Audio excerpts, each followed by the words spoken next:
오늘 사도행전 17장 1절 이하의 말씀을 통해서 사명자의 눈물이라고 하는 그런 제목으로 은혜를 나누고자 합니다. 하나님의 은혜가 모두 위에 충만히 주의 이름으로 축원합니다. 우리 옆에 분을 보면서 인사를 한번 하시길 원합니다. 사명자로 눈물을 흘립시다. 사명자로 눈물을 흘립시다. 잘하셨어요. 한 TV 프로그램에서 있었던 그런 일이랍니다. 남녀노소 한 300명쯤 이렇게 다 모이게 되었는데 현장에서 즉석 앙케이트 조사를 이제 하게 되었답니다. 이 질문이 뭐냐면 만약에 여러분 중에 일제 시대에 태어났으면 독립군이 되시겠습니까? 그런 앙케이트 조사를 하게 되었답니다. 결과는 89명, 89명이 독립군이 되겠습니다. 이런 결과가 나왔답니다. 그런데 그 결과를 보고 사회자가 깜짝 놀랐대요. 왜냐하면 89명이나 되는 사람들이 독립군이 된다고 하는 소리가 이게 쉬운 일이 아니거든요. 근데 너무 많이 나왔다는 거예요. 독립군이 된다는 것은 목숨을 걸어야 되는 내 이익을 다 내려놓고 말씀드렸지만 생명도 내려놓아야 되는 그런 상황에 놓이게 되기 때문에 89명은 너무 많다는 겁니다. 여러분, 하나님의 나라를 위한 사명도 여러분 마찬가지죠. 하나님의 나라를 위해서 내가 사명자가 되겠다, 이렇게 우리는 생각을 할 때가 참 많아요. 그런데 하나님의 나라를 위해서 우리는 내 생각도 내려놓아야 되는 거고요. 내 소유도 내려놓아야 될 때가 있고 내 생명도 내려놓아야 될 때, 여러분, 그것이 사명자의 길이라는 겁니다. 그 길이 혹시 힘들고 또 어려운 길이라도 주님을 위한 길이라면 그 길을 갈 수 있어야 그것이 사명이고 사명자의 길이기 때문에 참 이게 어려운 길이라고 하는 그런 말씀이에요. 그래서 우리가 나 사명이 있어 사명자의 길을 가, 이 말을 한다고 하는 것은 이게 참 이게 쉬운 길이 아니라는 겁니다. 본문에 보면은 바울이 데살로니가 교회에 복음을 전한 이후에 교회가 세워지기까지의 짧은 과정의 그런 내용이에요. 바울 일행이 데살로니가 교회에 3주간 머물렀어요. 본문에는 이제 뭐라고 표현하냐면 세안식이라고 표현해요. 3주간이에요. 회당을 중심으로 예수님의 십자가와 복음을 이제 전한 거죠. 그때 바울이 전하는 복음을 듣고 그 주변에 복음을 받아들인 그런 사람들이 이제 적지 않습니다. 한 기록에 의하면은 데살로니가 사람들은 아주 성격이 거칠었대요. 또 괴팍하기도 했고, 지형적으로 보면은 험한 그런 지형이 이제 데살로니가 교회의 지형이다, 이렇게 이야기를 합니다. 그런데 이런 교회에 예수님을 믿는 사람이 점점 드러나는 거예요. 그러니까 성격이 좋지 못하고 또 시기심이 있고 교만이 이제 가득 찬 유대인들이 조잣거리에 불량배들을 동원해서 아주 사도 바울 일행이 와서 이상한 복음을 전하게 되니까 사람들이 막 늘어나는 거예요. 그러니까 시기하는 거예요. 그래서 사도 바울 일행이 있었던 야손의 집을 습격을 하게 됐다는 그런 말씀입니다. 이때 마침 바울과 신라가 없었기 때문에 불량배들은 그 집 주인이 누구냐면 야손이에요. 야손을 대신 잡아다가 업장에게 끌고 가는 거예요. 여러분 한번 생각해 보세요. 불량배들이니까 이 야손을 어떻게 데려가겠어요? 공손하게 차분하게 야손을 데려가겠어요? 그렇지 않겠죠. 그냥 때리면서 그냥 어려운 갖은 그냥 모욕을 다 주면서 야손과 또 곁에 있었던 복음을 받아들였던 사람들을 막 잡아서 그냥 끌고 갈 수가 있는 거죠. 뻔한 거죠. 그런 가운데 큰 핍박이 복음을 받아들였던 야손과 몇몇 사람들에게 주어졌던 거죠. 이유가 뭐예요? 6절 하반부에서 7절 이렇게 쭉 보면 다른 복음을 받아들였기 때문에 그래요. 다른 임금을 섬긴다는 이유 때문에 그랬다는 그런 말씀이죠. 그런데 여러분 중요한 것이 뭐예요? 그것은 이 사람들이 예수 믿은 지 얼마 안 됐다는 거죠. 야손하고 야손 곁에 있었던 사람들이 예수 믿은 지 오래된 사람들이 아니에요, 여러분. 불과 예수님을 믿은 지 얼마나 지났어요? 3주밖에 안 됐어요. 새신자 중에 새신자예요, 여러분. 야손하고 야손 곁에 복음을 받아들인 사람들은 새신자 중에 새신자입니다. 그렇습니다. 지금 이 복음을 듣고 예수님을 영접하였는데 이런 핍박을 받은 사람들, 이분들이 누구냐면 세 주밖에 안 된 새신자들이에요. 그럼에도 이런 핍박을 겪으면서 아름다운 데살로니가 교회를 세운 사람들이 바로 이분들이에요, 여러분. 데살로니가 전서 1장 3절에 보면은 이런 말씀이 있어요. 이 사람들의 믿음의 역사와 또 사랑의 수고와 또 소망의 인내가 끊임없이 기억이 됐다고 그랬어요. 별로 오래 믿지 않은 사람들의 이런 모습들이 끊임없이 기억이 됐다고 그랬어요. 데살로니가전서 1장 7절에 보면은 이 사람들의 믿음의 본이 이제 항상 세워졌다고 그랬어요. 그리고 데살로니가전서 1장 8절에 보면은 하나님을 향한 이 사람들의 소문이 각처로 그냥 다 퍼져나가게 되었다는 말씀도 있어요. 이것은 데살로니가 교회가 이토록 칭찬을 받고요, 찬사가 참 넘치게 되었다는 그런 말씀이에요. 물론 이런 모든 교회를 향한 사명자의 칭찬과 찬사는 우리들이 받아야 될 그런 칭찬이기도 하지 않겠어요? 그런데 이런 데살로니가 교회에 대한 아름다운 소문은 아주 자자한 거예요. 아주 널리 퍼지게 되어서요. 그래서 사도 바울은 가는 곳마다 더 이 교회를 향해서 뭐라고 얘기를 안 해도 돼요. 이유가 뭐라고요? 3주밖에 안 됐어요, 이 사람들은. 근데 이 사람들의 믿음의 역사, 또 사랑의 수고, 또 소망의 인내가 아주 굳건하게 세워진 거예요. 정말로 사도 바울은 그래서 이 데살로니가 교회를 자랑스러워하고 그리고 그들의 사명을 놀라워하는 거예요. 그렇습니다, 여러분. 이 데살로니가 교회가 세 주, 그러니까 세 안식일밖에 안 됐는데 이토록 자랑스러운 그리고 놀라운 교회가 된 거예요. 그러면은 왜 이런 교회를 오늘 우리가 같이 나누면서 말씀을 드리느냐 하는 거죠. 그것은 우리 모두도 이런 마음가짐이 이제 있어야 된다는 거예요. 우리가 14년 이렇게 흘러왔지만 이런 마음가짐이 우리에게 없으면 안 된다는 거죠.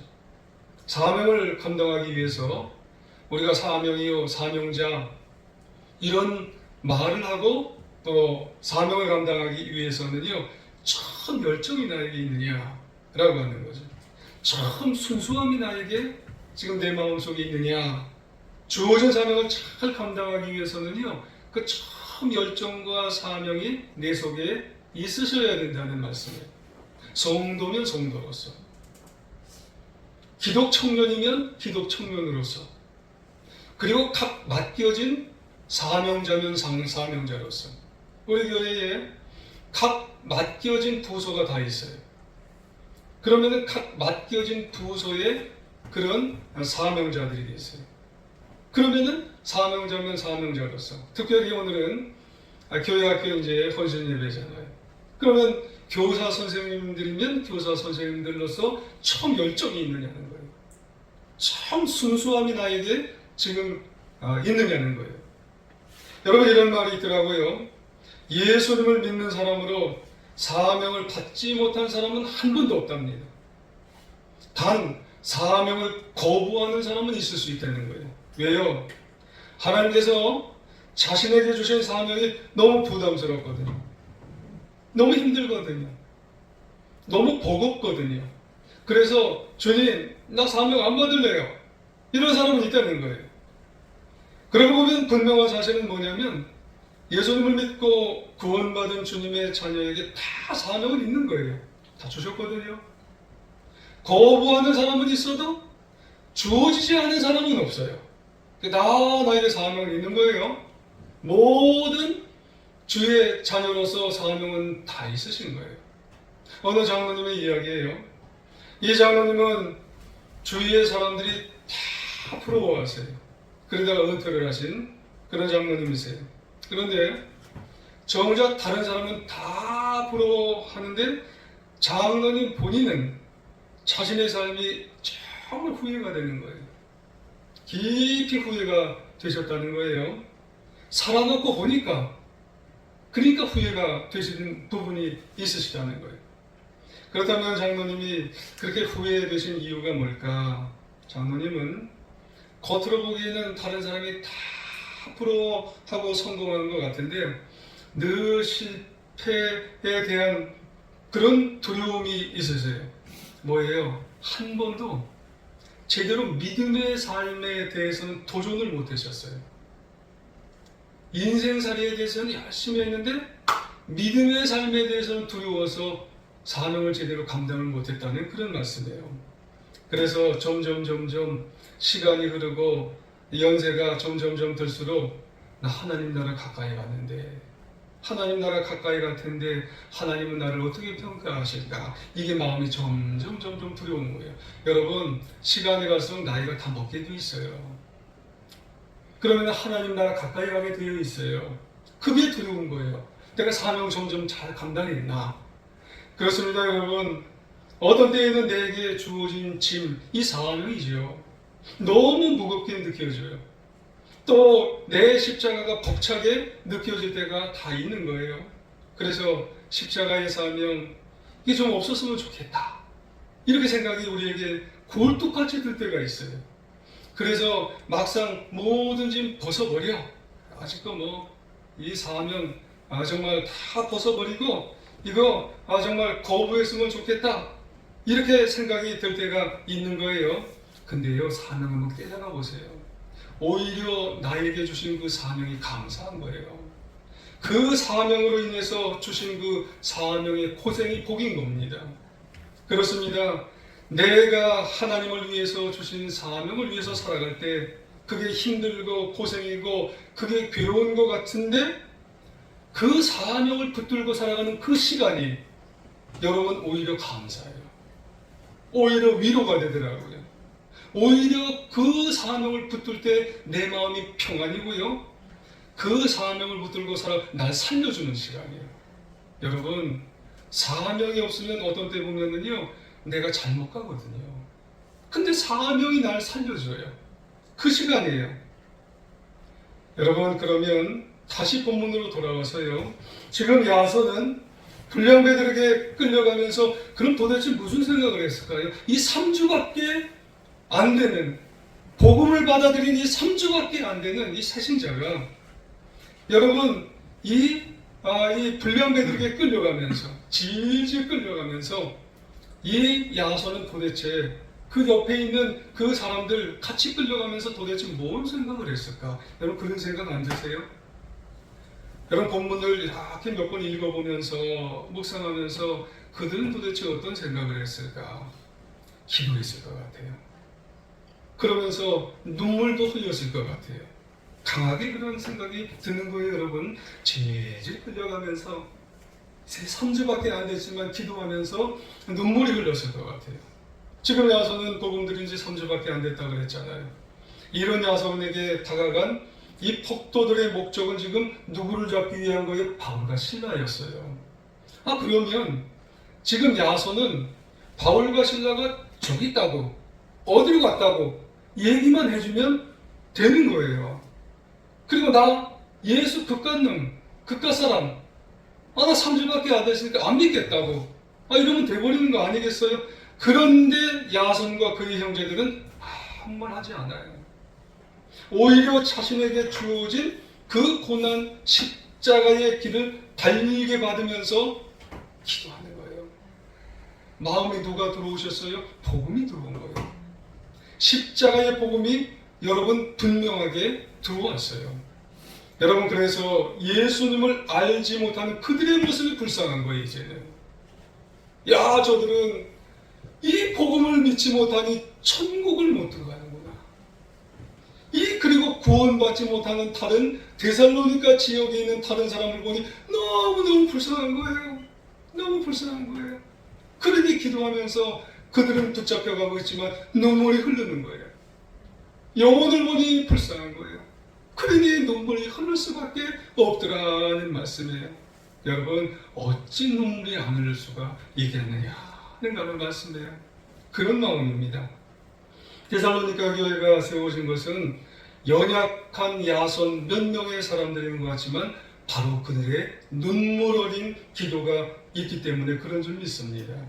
그러므로 진정한 사명자는 뭐가 있는 사람이에요? 눈물이 있는 줄 믿습니다. 여러분, 오늘 말씀의 주제 제목이 사명자의 눈물이라고 했어요. 그러면 누가 하나님의 사명자요? 누가 하나님의 일꾼이 되어야 할까요? 할 수 있잖아요. 당연히 눈물이 있는 사람이, 눈물이 영혼을 향해서 눈물을 흘릴 줄 아는 사람이 바로 그 사람이 하나님의 사명자예요. 하나님의 일꾼인 줄 여러분 기억하시기를 부탁을 드리겠습니다. 성도도 그렇고요, 여러분 기독 청년도 그렇고요, 여러분 하나님의 일들을 맡은 그런 사명자들, 특별히 우리 기부사 선생님들, 내가 우리 어린 영혼들 향해서 눈물이 있냐 라고 하는 거예요. 여러분, 하나님의 나라에서 필요한 것은 많이 있을 수 있지만 내가 눈물이 있어야 된다는 거예요. 왜요? 눈물이 사명입니다. 그러므로 하나님의 사명자는 맡겨진 사역과 맡겨진 양들을 위해서, 우리 어린아이들을 위해서 울 수 있어야 돼요. 여러분, 몸된 교회를 위해서 울 수 있으셔야 되는 줄 믿습니다. 그분이 사명자입니다. 여러분, 혹시 사명자가 공동체 안에서 이런 분들 혹시 보셨나요? 자기 의견만 얘기하는 분이 있어요. 자기 주장만 제시하는 분이 있어요. 한마디로 말해서 공감 능력 제로인 사명자. 사명자가 그래야 되나요? 정말 교회에 대해서, 또 어떤 때는 목사에 대해서, 또 어떤 때는 어떤 일하는 분에 대해서 나도 할 말이 있단 말이에요. 그냥 할 말만 그냥 계속해서 얘기하는 그런 분이 있어요. 그분이 진정 사명자일까요? 여러분, 그렇다면 그런 분에 대해서 우리 한번 질문을 해볼까요? 정말 교회에 대해서, 목사에 대해서, 또 어떤 분에 대해서 그런 분들 눈물이 있나요, 여러분? 여러분, 우리 모두 하나님의 나라를 위해서 일할 때 사명이 있는, 눈물이 있는 우리 모두가 되어야 할 줄 믿습니다. 진짜 언제 우리 한번 울어봤나요? 우리가 14년 전에 우리 한번 울어봤나요? 근데 14년 흘러서 지금 여러분들 언제 몇 번 울어봤나요? 울음이 메말랐나요? 꼭 회복하시길 주님의 이름으로 부탁을 드리겠습니다. 요한복음 마지막 장이 몇 장인가요? 21장이죠. 부활하신 예수님께서 제자들에게 나타나시고, 특별히 예수님께 나타났어요. 베드로에게 나타났어요. 그리고 베드로에게 뭐라고 말씀하셨냐면, 내가 이 사람들보다 나를 더 사랑하느냐 하고 물었어요. 이때 베드로가, 주님, 그러합니다. 내가 주님을 사랑하는 줄 주님께서 아십니다. 그러니까 주님께서 내 양을 먹이라, 이랬어요. 또다시 예수님께서 요한의 아들 시몬아, 네가 나를 사랑하느냐 그러니까 베드로가 내가 주를 사랑하는 줄 주께서 아시나이다. 주님께서 내 양을 치라 그랬어요. 세 번째로 또 나타나셨어요. 그래서 요한의 아들 시몬아, 네가 나를 사랑하느냐 그랬어요. 이렇게 세 번 물으니까 같은 질문을 사람도 세 번 하면 부담되잖아요. 베드로는 근심이 되어서 상심하는 마음, 아파서 주여 모든 것을 아십니다. 내가 주를 사랑하는 줄 주께서 아십니다. 그러니 그때서 주님께서 진정으로 내 양을 먹이라 이랬어요. 그러면 여러분, 왜 주님께서 똑같은 질문을 왜 이렇게 부담스러운 질문을 왜 이렇게 3번이나 반복을 하셨을까요? 그것은 사명을 가졌냐, 진정한 사명을 네가 가지고 양들을 정말 치고 있느냐, 살피고 있느냐, 그 말씀이세요. 여러분, 사명자라고 하면은요, 정말 안타까운 마음으로 돌봐야 된다는 거예요. 안타까운 마음으로 돌보다면 기도하게 되고 눈물도 흘리게 되고, 그리고 그 양들을 품어주게 되는 거예요. 여러분, 사명자라면 진정한 사랑, 눈물의 사랑으로 그 양들을 품어줄 수 있는 모습이 있으셔야 될 줄 믿습니다. 여러분, 우리가 교회학교뿐만 아니라 내가 맡은 모든 공동체에서 양들을 눈물의 사랑의 마음으로 품으셔야 되는 줄 믿습니다. 여러분, 우리는 일생을 살아가면서 여러 방면에 걸쳐 수많은 사람을 만나요. 그렇죠? 여러 사람을 만납니다. 그 중에 어떤 사람은요, 만났다가 헤어지고 다시 안 만나는 사람이 있어요. 근데 어떤 사람은 한 번 만났는데 계속 만나요.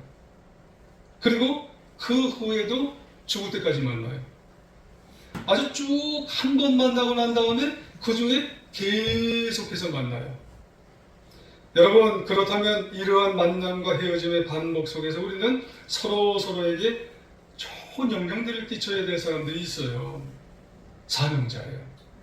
여러분, 우리가 사명자로 세워졌다면 미미한 영향들을 끼쳐서는 안 되지요. 실제 삶에도 좋은 영향을 끼쳐줘야 되고, 영적인 삶에도 아주 좋은, 아주 영적으로 결정적인 영향들을 끼쳐줄 수 있는 사명자가 여러분, 우리는 되어야 할 줄 믿습니다. 그때 우리에게 필요한 건 뭐예요?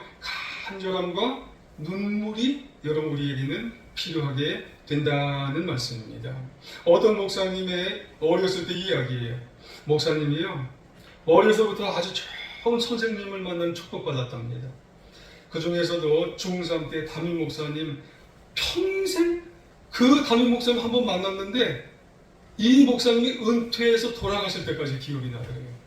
이야, 이 선생님은요, 장관, 재벌, 사장 이런 자제들이 그 반에 다 있었대요. 근데도 빈부격차를 안 짜졌답니다. 그리고 공납금도 못 내는 가난한 자신을 반장으로 세웠대요. 이거 어렵습니다. 한잣집에 사는 자신 학비를 내줬대요. 못 냈대요. 그러니 잊어버리지를 못하는 거예요. 그리고 이 목사님이 참으로 훌륭한 선생님을 만났는데 어디서 만나냐? 교회에서 만났대요. 친구의 전도로 교회 가보니까 그 친구 형님이 선생님으로 계셨다는 거예요. 대학교 재학 중인 대학교 이제 다니는 청년 선생님인데 얼마나 겸손한지, 그리고 얼마나 성실한 분인지, 무엇보다 성령님이 충만했어요. 우리 기도에도 성령 충만이라는 단어가 나와서 얼마나 감사한지 몰라요. 늘 맡겨진 일에 아이들, 대학교 선생님인데 아이들을 위해서 기도하다가 선생님이 울더래요. 청년 선생님이 울더래요. 어린 마음에 이 청년 선생님이요, 목사님보다 더 훌륭해 보이더래요. 이야, 저희 선생님이 더 훌륭해 보이더래요, 목사님보다. 하나님은 그 청년 선생님을 붙여줬어요. 그래서 이 목사님이 그때 목사님이 아닌데 이 어린아이가 나중에 목사님이 된 거예요. 나중에 알고 보니까 그 반아이들이 나중에 장로님도 되시고 또 권사님도 되시고 제비와 정계에서 훌륭한 아이들이 나중에 세워지게 된 거예요.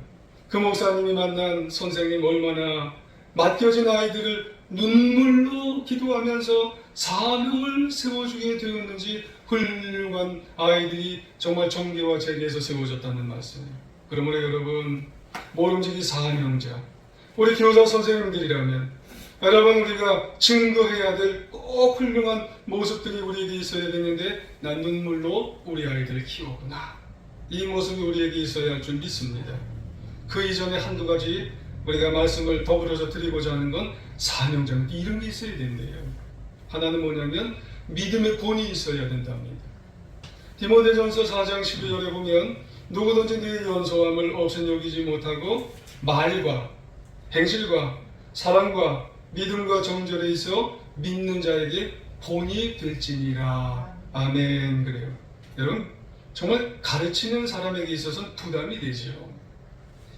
그런데 사명자는요, 다른 복음을 증거하기 위해서는 우선 본이 되어야 돼요. 왜요? 본이 되지 않으면요, 영향을 끼칠 수가 없기 때문에 그렇습니다. 여러분, 우리 모두는 다 사명자세요. 근데 우리가 사명자로서 맡겨진 일을 다른 분들에게 다 하기 위해서는요, 내가 본이 되어야 돼요. 여러분, 내가 본이 돼야 영향력을 끼칠 수가 있기 때문에 그런 줄 믿습니다. 그렇기 때문에 능력 적어도 괜찮습니다. 많이 나비지 못해도 괜찮아요. 주님의 사역 굉장히 많이 하지 못해도 괜찮습니다. 단 성실하셔야 돼요. 최선을 다하셔야 돼요. 그게 본이 되는 겁니다. 두 번째로 가르치는 일에 전념하셔야 됩니다. 디모데전서 4장 13절에 보면 내가 이럴 때까지 읽는 것과 권하는 것과 가르치는 일에 전념하라 그랬어요. 이게 옛날 성경에 보면 창념하라 그랬습니다. 어느 한 곳에 마음을 둔다는 그런 말씀입니다. 다시 말해서 우리 생각을 가르치는 일에 정말 몰두하는 그런 마음이 있어야 된다는 말씀이에요. 진정성을 가지라는 말씀입니다. 어린 아이들의 내가 마음이 진정한 마음을 내가 갖고 있느냐라고 하는 그런 말씀이에요. 물론 힘이 들지요. 어른들을 대하다 보면은요, 어른들은 체면이라도 있죠. 애들은 체면도 없어요. 애들 대할 때 체면이 없기 때문에 애들 대할 때 우리는 그럼 뭐 가지고 그들 대해야 돼? 사명감이 있어야 되는 거예요. 그렇기 때문에 여러분, 이런 어린아이들 영적인 원리로 가르친다는 건 참 어렵습니다. 게다가 보상은커녕 참 우리가 애들한테 무슨 보상 바라나요? 그러니까 사명감이 있어야 되는 거예요. 그런 가운데 희생이 따라야 되고, 그러니까 진정성, 희성 어린 진정성을 가지고 그들에게 대해서 전념하는 마음을 가지고 오로지 어린아이들의 영혼만을 바라보고 사랑하고 그들을 가르치는 그런 모습들이 누구에게 있어야 돼요? 바로 우리 사명자들에게 있어야 한다는 말씀이에요. 그리고 오늘 주제, 여러분, 우리 교사 선생님들 사명자들에게 있어서는 눈물이 있으셔야 돼요. 사도행전 20장 31절에 보면 그러므로 여러분이 일깨어 내가 3년이나, 오늘 3년 많이 나오네요. 3년이나 밤낮 쉬지 않고 눈물로 각 사람을 훈계한 것을 기억하십시오. 그래요. 여러분, 사명자는요, 보든 안 보든 그 영혼을 향해서 눈물이 있어야 된다는 말씀이에요. 복음을 전할 때, 교회를 세울 때 눈물을 가지고 여러분 가슴이 아파야 된다는 거예요. 그 영혼을 보고 안타까운 마음이 있으셔야 된다는 그런 말씀입니다. 우리 모든 사명자, 우리 제일중학교에 살아가는 우리 성도는 다 사명자세요. 특별히 오늘 교회학교 범신 예배니 우리 선생님들 사명자세요. 사명자는 눈물이 있으셔야 될 줄 믿습니다. 여러분, 우리 눈물을 가지고 우리 어린아이 생명들을 눈물로 세우고 키워나갈 수 있는 우리 모두가 되어야 할 줄 믿습니다. 세계에서 가장 존경받는 주일학교 선생님이 누군 줄 아세요? 지미 카터 대통령이에요. 어떤 분이 그분이 출석하는 교회를 방문하고 쓰는 거래요. 지미 카터 이 대통령이 출석하는 교회는요, 워싱턴에서 비행기를 타고 또 애틀란타 공항에 떨어져서 그리고 차를 타고 또 3자가 나오네요. 오늘 참 이 3자가 3시간을 또 차를 타고 가야 되는 시골이랍니다.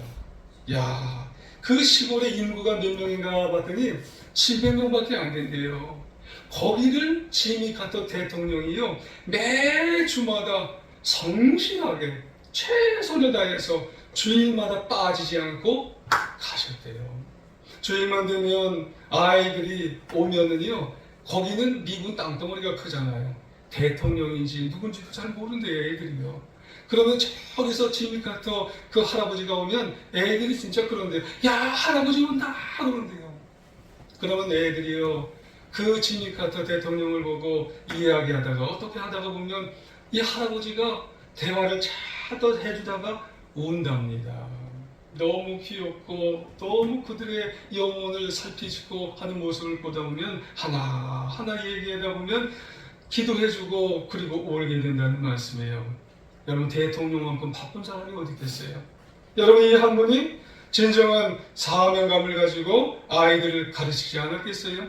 하나님 얼마나 기뻐하시고 하나님 얼마나 영광을 받으시는 줄 여러분 기억하셔야 될 줄 믿습니다. 여러분, 우리 모두 사명자입니다. 하나님이 이 사명을 위해서 여러분 제가 달려가겠습니다, 이렇게 여러분 하시는 우리 모두, 특별히 우리 제1중학교의 우리 선생님들 다 되시기를 부탁을 드리겠습니다. 지금 나에게 맡겨진 영혼, 지금 나에게 맡겨진 사명, 지금 나에게 맡겨진 이 짐, 여러분 불편이 아니라, 여러분 전 부담이 아니라 눈물의 기도로 잘 감당하셔서 나중에 주님 앞에 서는 날 주님 잘 감당했지요. 그래서 주님 앞에 승리하는 여러분 복된 축복으로 다가오는 우리 사명이 다 되셔서 정말 한량없는 주님의 상급을 받는 우리 제1중학교의 우리 사명자들 다 되시기를 간절히 주의 이름으로 축원합니다. 우리 한번 기도 한번 하겠습니다. 하나님,